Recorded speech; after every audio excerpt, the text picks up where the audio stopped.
The citizens have a misconception about the police. They think that the police have a requirement to protect them, that they actually owe them that duty. That's an incorrect belief, and the correct standard is they only have a duty of care and obligation to protect public property. You can find this information in a Supreme Court case called Warren v. District of Columbia. And the Supreme Court ruled in this instance that the police have no obligation to protect you. Yeah, you, the citizen, who is also a member of a police or firefighting force by definition. The ugly truth is that, like I said, they're not required to protect you. That's a misleading product and a misleading statement itself.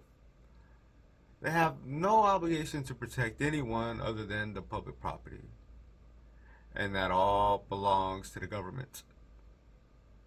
In addition, and that all belongs to the government.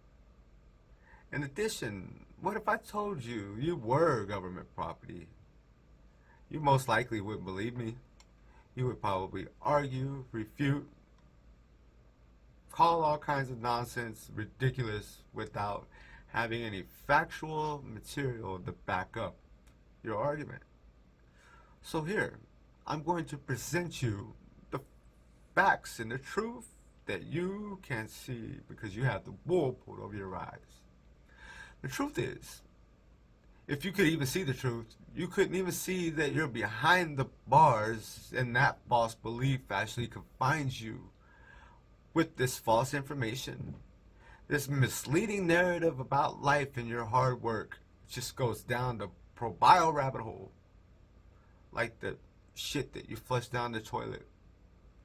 The truth is, you're far from free, because if you were truly free, would you be obligated to pay the taxes that you're required to pay? Could you associate taxes as a form of protection money? Perhaps you would believe that you're making a tax payment for a good of the cause and in good faith. But what if you were to question that belief and learn that the answer of that question is actually false and not true, and that your money that's labeled as taxes are being misallocated by those who you're paying unknowingly, operating a racket just like any other racketeering agency that would demand a form of payment to not cause harm to you? That's an interesting perspective. So the realization of this phase is the grand awakening. This preview and this awakening, in a sense, becomes this